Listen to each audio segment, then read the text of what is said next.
As modern man begins to move further and further into the modern era, archaic beliefs start to fade with the introduction of technology and increased knowledge of our surrounding world. Superstition is dying, our imaginations are waning, and religion is disappearing. As we advance in knowledge and technology, we no longer need these things to explain our world as our ancestors did. We have an app for that now. But as an historian who has spent his entire life reading and exploring our past, I can tell you that not everything that has happened and is waiting to happen can be explained through science and technology alone. But yet, sometimes our strangest traditions and religious beliefs can be explained or better understood through this science and technology. That is what we are going to examine here today by using research done in the 1980s by Dr. Ernest L. Martin. I am not paid nor encouraged to promote his work, but I will do so because of my own beliefs in the quality of his hypotheses and conclusions. In his book, The Star That Astonished the World, Dr. Martin lays out the best evidence I have ever seen for the truth of the subject at hand. I present this not to convert you, but to provide a different take on a story that we have all heard, especially around the latter part of each year. Join me as I present scientific and historical evidence provided by Dr. Martin and the celestial pageantry of the time to explain possibly the greatest event of humanity that influences three of our five major world religions: the birth of Jesus.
The celestial objects that surround our planet Earth have been a subject of humanity ever since man walked on two legs and used tools. The stars, planets, and moon provided light in the darkness of night. Then they provided stories of old stemmed from adventures of gods and demigods, providing for many of the religions that fascinated our ancestors. Later, the stars took on another role of providing signs and signals to humanity as they searched for guidance. Still later, the stars still provided these signs and signals, but in a more scientific manner as we use them for navigation and surveying. Though modern Christians view the stars being used as signs and signals as a more pagan belief, the early Christians and their Jewish ancestors also used them as signs and signals as well. This is illustrated in Genesis 1:14, where the Bible says, "And God said, Let there be lights in the firmament of the heaven to divide the day from the night, and let them be for signs, and for seasons, and for days and years." Constellations also played an important part of the Jews of Israel in ancient times, though we usually associate these constellations such as Orion to Greek heroes. Jews used constellations to reference different tribes of Israel. For example, Leo the lion, or the kingly constellation, was used to reference the tribe of Judah, since King David's family line came from that tribe. Also, these constellations were mentioned in the Bible in their mythical meanings as well, such as Orion and Ursa Major. See Job 9:9 and Job 38:31 through 32 for those details. Jesus' birth, according to the Bible, has to meet certain criteria to determine when Jesus was truly born. First, Jesus had to be 30 years of age during the 15th year of the reign of Tiberius as Emperor of Rome, as shown in Luke 3:1 and Luke 3:23.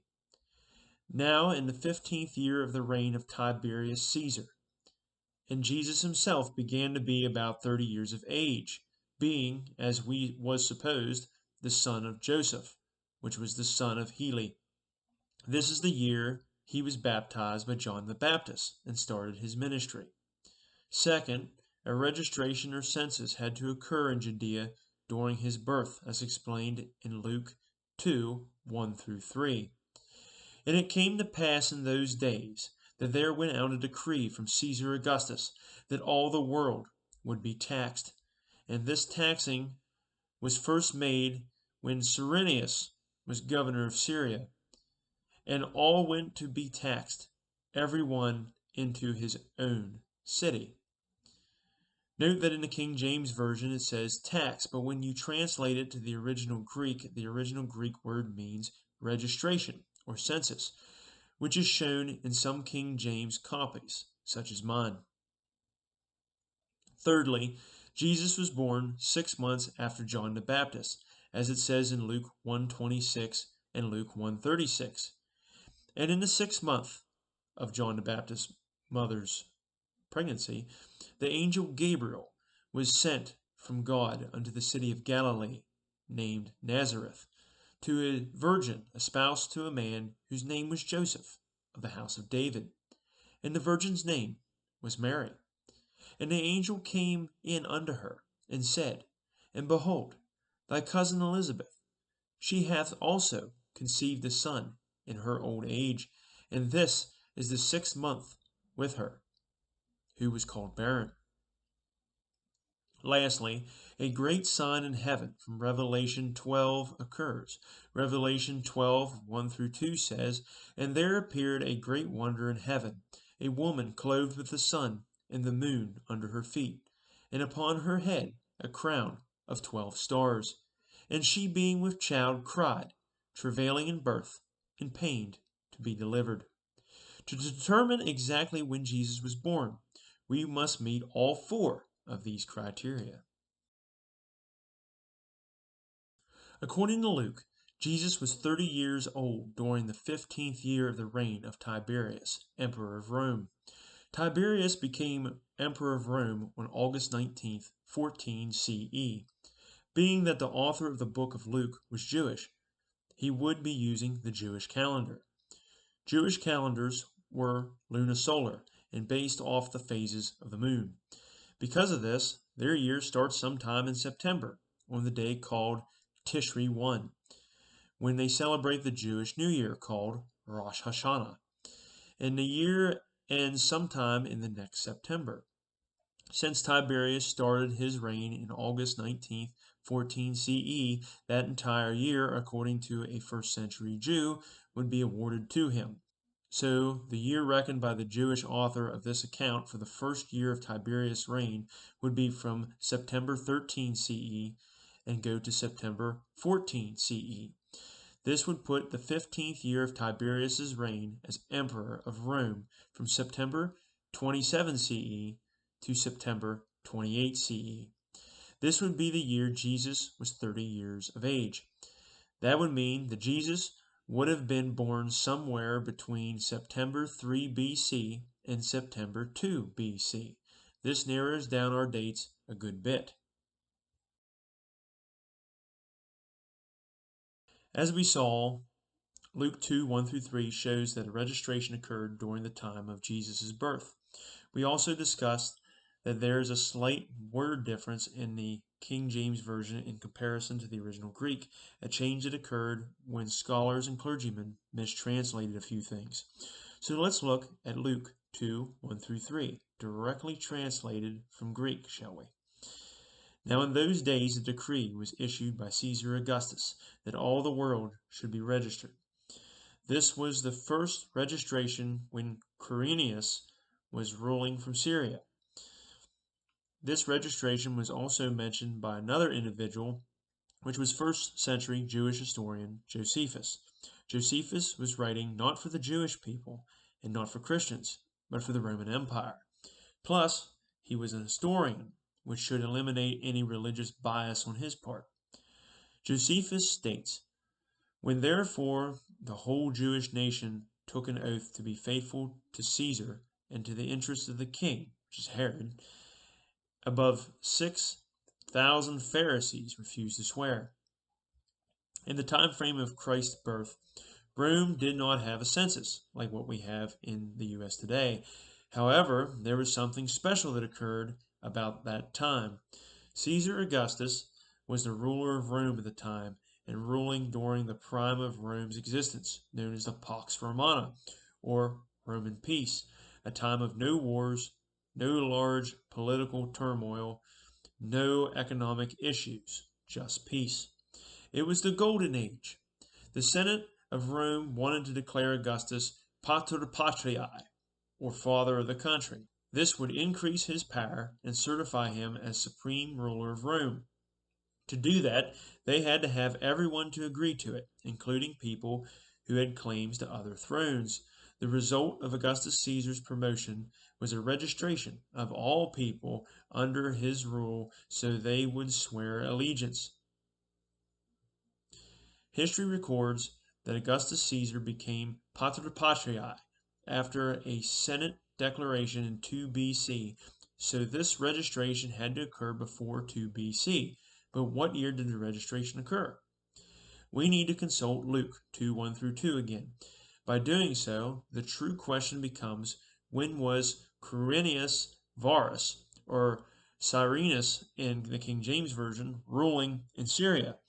This is difficult to answer because he served as a ruler in Syria twice and had political connections in Syria for many years. But when would Quirinius Varus be ruling over a registration? Roman records show that during a registration or oath in 3 BC, the head agent in Syria of this registration or oath was Quirinius Varus. Thus, he was running this registration in Syria as a procurator or treasury operator in 3 BC. To further back up 3 BC as a year of a registration or oath or census for the Roman citizenry to swear allegiance to Caesar Augustus, we can look at some historical records. Per a Paphlagonian inscription, an oath of obedience was required of all Roman citizens and non-citizens in 3 BC. Moses of Kyrene, an early Armenian historian, quoted sources which related that the census mentioned by Luke was also administered by Roman agents in Armenia in 3 BC. Oronius, in the 5th century, also said that in 3 BC an oath/census was commanded of all nations at the time Augustus was honored as the first of all men, or Pater Patriae, or father of the country. Oronius said this was the empire-wide census mentioned by Luke. So according to these sources, a big oath census registration was administered in 3 BC. But when in 3 BC? The Romans typically held censuses in summer or early autumn, so to avoid planting in the spring, harvest in the mid to late autumn, or the winter rainy season, so people would be free to travel. This puts the time frame of Jesus' birth most likely in July, August, or September of 3 BC. So if Rome was imposing a registration on its Hebrew subjects in 3 BC, why did Mary and Joseph go to Bethlehem, the city of David, rather than the capital of Jerusalem, which was the center of all the political power in Palestine at the time? Also, it was a political matter. Why did Joseph drag his poor and very pregnant girlfriend/wife the whole way to Bethlehem? Because women never participated in Roman censuses. The Bible says everyone went to their own city. Mary and Joseph were both from the lineage of King David, and they both had certain rights to David's throne. Joseph was a male heir to David. Mary's child could be born a male heir to David's throne as well. How best to keep track of the heirs of David than bringing them to David's city of Bethlehem and count them and make them sign allegiance to Caesar?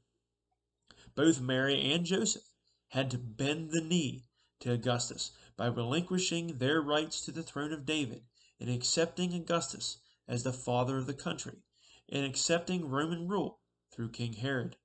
The bonus was King Herod now had a record of all the people that could challenge him as King of the Jews. We now have Jesus' birth sometime in summer or early autumn of 3 BC. We can narrow it down further by looking at the conception of John the Baptist, per Luke 1:5. There was in the days of Herod, the king of Judea, a certain priest named Zachariah, of the course Abijah, and his wife was of the daughters of Aaron, and her name was Elizabeth. Per Jewish tradition, during the time of the temple, priests had to officiate the work at the temple, such as sacrificial offerings.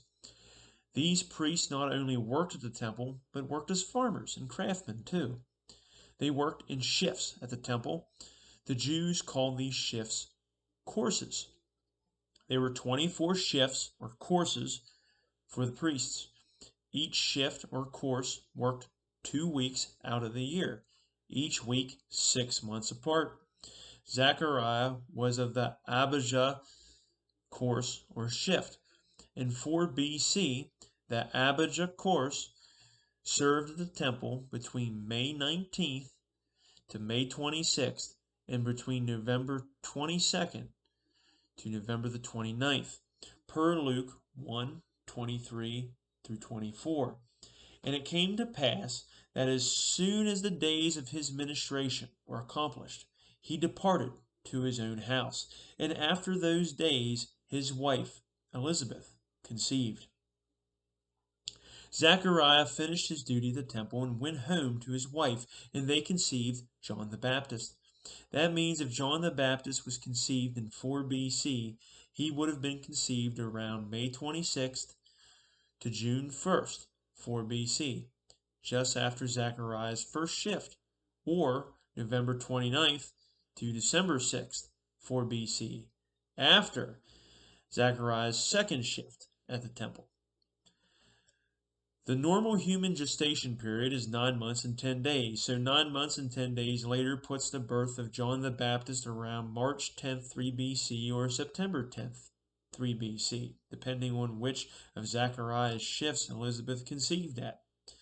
Per Luke 1:26 and Luke 1:36, Jesus was conceived 6 months after John the Baptist, meaning that Jesus is born 6 months after John. That puts the birth of Jesus either 6 months after March 10th, 3 BC, which is September 3 BC, or 6 months after September 10th, 3 BC, which is March 2 BC. Due to the census most likely occurring in the summer or early autumn of 3 BC, it seems that the evidence is pointing at September 3 BC as the month Jesus was born. In the book of Revelation, there is a clear reference to Mary in the birth of Jesus, per Revelation 12:1 through 2. And there appeared a great wonder or sign in heaven, a woman clothed with the sun, and the moon under her feet, and upon her head a crown or a garland of 12 stars. And she, being with child, cried, travailing in birth, and pained to be delivered. To the ancient Jews, there were 3 heavens: the atmosphere, where the birds fly in; space, where the stars are; and the place where God resides. Revelation clearly references space due to the reference of the sun and the moon and the 12 stars. But what wonder or sign are they talking about? The constellation Virgo is the best fit. She is a virgin, a sign in heaven because she is a constellation. And she happens to have a crown of 12 stars around her head. Modern astronomers even named these stars. They are called Pi, Nu, beta, sigma, chi, iota, theta, star 60, delta, star 93, beta, and omicron. But when does the constellation Virgo have the sun in her midsection and the moon at her feet? The wonder in heaven referred to in the book of Revelation, chapter 12, occurs at one time, a time that is very specific. If you recall from your middle school astronomy class, the moon is closer to Earth than any heavenly body, so it moves a lot faster across the sky. So the only time that the sun is in Virgo's midsection, representing her carrying the Son of God, and the moon at her feet, occurs in the Middle East between 6:15 p.m. and 7:45 p.m., September the 11th, 3 BC. This would be just after sunset. It would have been viewed to the west of Jerusalem as the sun went down over the horizon.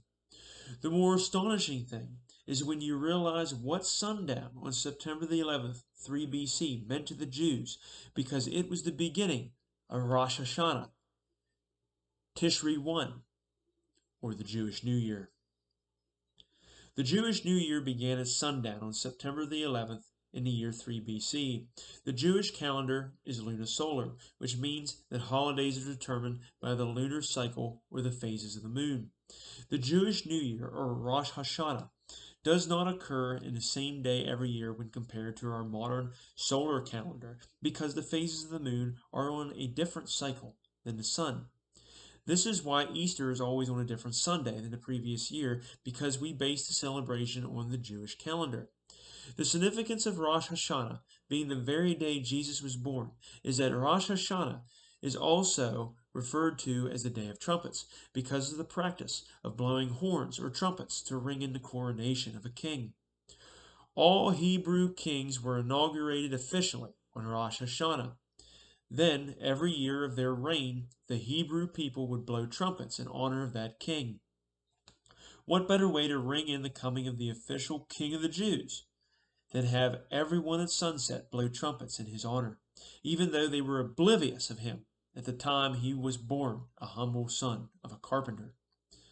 The other significance is that Rosh Hashanah was when every Jew advanced 1 year in age. For example, if you were born May 4th, you technically would not advance a year of age until sometime in September that year, when the Jewish New Year was celebrated. Jesus, being perfect, according to the Christians, would be born at sundown of Rosh Hashanah, perfectly on the very day everyone would advance in age, making all Jewish people that follow that practice advance in age and celebrate their birthday with Jesus himself. I know what you're thinking. Where are the shepherds and wise men in your version of the Christmas story, Dakota? Well, here they are. The Bible clearly shows that the shepherds showed up at a barn to worship Jesus on the day of his birth, which, per this story, would be the autumn evening of September the 11th, 3 BC. The Bible is also clear that the wise men showed up much later. Matthew 2:11 says, "And when they were come into the house, they saw the young child with Mary his mother, and fell down and worshipped him."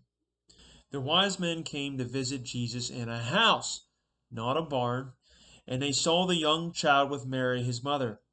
Some Greek translations say that Jesus was not lying in a manger in swaddling clothes when the wise men showed up, but standing beside his mother, Mary. In the Gospel of Luke, when the shepherds show up during Jesus' birth, he was referred to in the Greek text as a brephos, or an infant. In the Gospel of Matthew, talking about the time of the arrival of the wise men, the Greek text refers to Jesus as a paidion, or toddler. Luke also tells us that Jesus was circumcised, which is in Luke 2:21, and dedicated at the temple in Jerusalem, which is in Luke 2:22 through 24. Per Jewish tradition, Jesus would not have been given his name or circumcised until his 8th day on this earth, and would not have been taken to Jerusalem until 40 days had passed to allow Mary, his mother, to go through the ritual cleaning process after she gave birth. But Matthew makes it quite clear that Joseph took Mary and Jesus to Egypt immediately after the visit from the wise men to avoid the wrath of King Herod. How could both be true if the wise men showed up the night of Jesus' birth? That is because the wise men did not show up until way later, allowing for the circumcision and dedication of the temple to occur before the wise men even arrived. Who were the wise men? The wise men were the Magi. The Magi were a priestly caste of the Medes of the east. They were centered out of Baghdad, which is present-day Iraq, and had several colleges in the east. Their jobs were to advise the kings of the Medes, the Persians, and Babylonians in divine information from the heavens. They were astrologers. They watched the stars for signs from God. During the Israel captivity in Babylon, Daniel was a prophet that interpreted signs and dreams for King Nebuchadnezzar. Daniel was a master magi. The Hebrew traditions and Jewish prophecies were well taught to the Magi, and that is why they were well versed and interested in the birth of the Messiah. Magi were referred to as kings because they were usually from royal families. They dressed in lavish attire, and they were well respected by many nations and kingdoms at the time. They were also well off, so they could afford to give gold and fancy incense to a toddler. According to the Bible, they saw a new star that pointed them west to Jerusalem. What was this star? The Magi were experienced astrologers, so something significant would have caught their eye. Comets were too common and noted for being bad omens, not good. Meteorites were not long-lasting and also very common. Supernovas were also very common and none were recorded at the time. So what was the star that astonished the world? According to Griffith Observatory, a very rare phenomenon occurred on June 17th, 2 BC, within the constellation Leo, the king constellation, and the constellation representing the tribe of Judah, which is the tribe of David and Jesus. The planet Jupiter, or the king planet, had a conjunction with Venus, the mother planet, within 0.01 degrees of themselves. Even to modern astronomers, this is rare and profound. This conjunction would have formed a new star in the night sky, a very bright star at that, and would have been seen from Baghdad to the west over top of Palestine. This very significant astrological event could very well be the star that led the Magi to find the King of Kings, the Prince of Peace. Once the Magi saw the conjunction of Jupiter and Venus in the constellation Leo that represents King David and Jesus' tribe of Judah, they would have saddled up their camels and headed west towards Jerusalem. The Bible says the Magi arrived in Jerusalem and inquired from King Herod where the Messiah was born because they saw his star. Herod questioned them about all the signs they were seeing and about the age of the child. The Bible also states that the Jews in Jerusalem told the Magi that the prophecy said that he would be born in the city of David, or Bethlehem. Matthew 2:9 says, "When they had heard the king, they departed, and lo, the star, which they saw in the east, went before them, till it came and stood over where the young child was." But how does a star stand still? A planet can stand still in the sky through a process that modern astronomers refer to as retrogression and progression. For example, Jupiter is further out from the Sun than Earth is. Because of this, Jupiter has a larger orbit than Earth. Due to Earth's smaller orbit, the Earth travels around the Sun much faster than Jupiter, very similar to running around a turn on a track. The runner on the inside travels faster than the runner on the outside because the inside runner has less ground to cover. Because Earth goes around the Sun faster than Jupiter, the Earth catches up to Jupiter and passes it several times.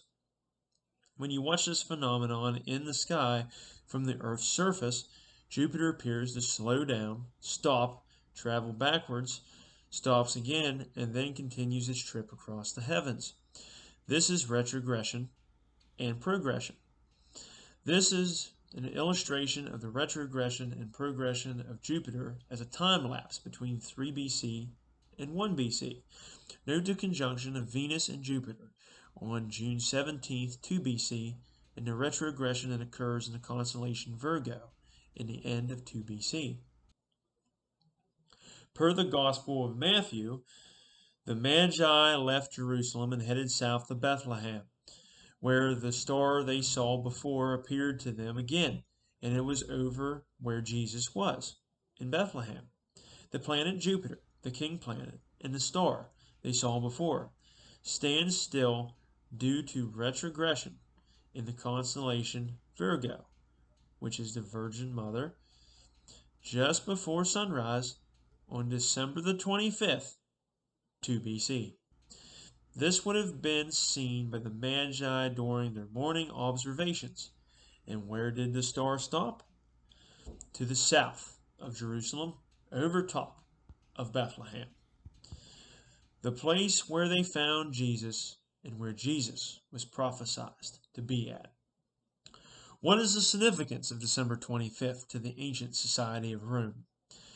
The Roman pagans celebrated the rebirth of the sun on December the 25th as part of the Feast of Saturn.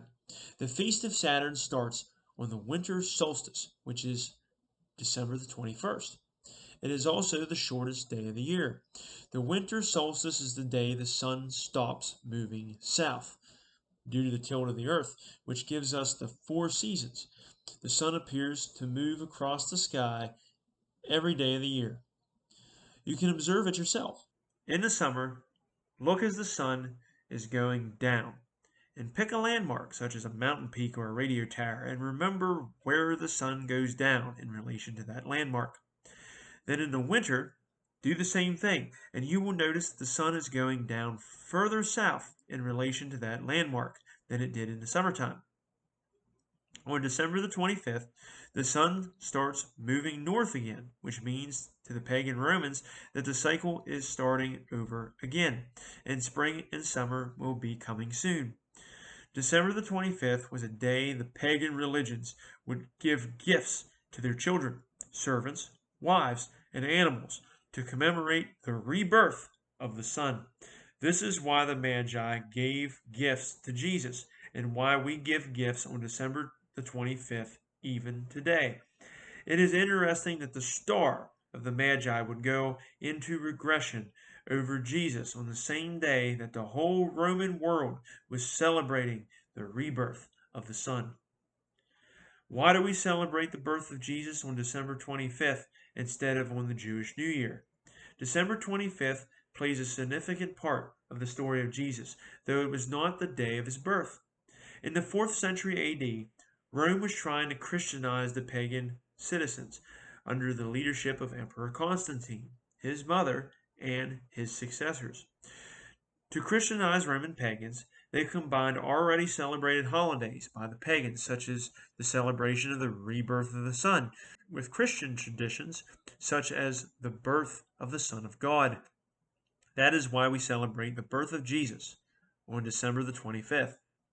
Recently, I looked up a sermon of a pastor of a Christian church to see how they explain certain aspects of the Bible that seem far-fetched to modern man.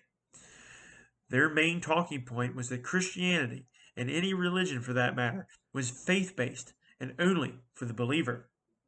As a Christian, I find fault with that statement, for the Bible states that Jesus died to save us all from sin. Paul was sent out to the world to spread the words of Jesus to everyone, where there is neither Greek nor Jew, circumcision nor uncircumcision, barbarian, Scythian, bond nor free, but Christ is all and in all, as it says in Colossians 3:11. Christianity is open to all. It is not for just the believer. Unbelievers are welcome too. But with science and technology at our fingertips, a lot of modern man and woman no longer feel that they need to believe in such fairy tales, and believing becomes difficult.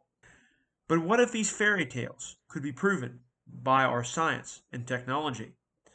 What if an app on our smartphone could produce data to corroborate the Bible? Would a modern man or woman who no longer believed in such hocus pocus start to wonder if there is something to the fairy tales? It begs to be seen if modern science, technology, history, and archaeology will explain all of the wild and crazy stories in the Christian Bible. But after reading Dr. Martin's book, The Star That Astonished the World, I have hope that they can be. Thank you for tuning into this video. I hope you enjoyed it and found the subject interesting. Links are in the description to Dr. Martin's Institute for more information on his work.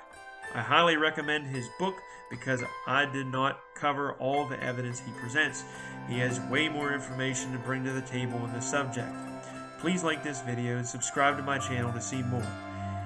May you all have a very Merry Christmas.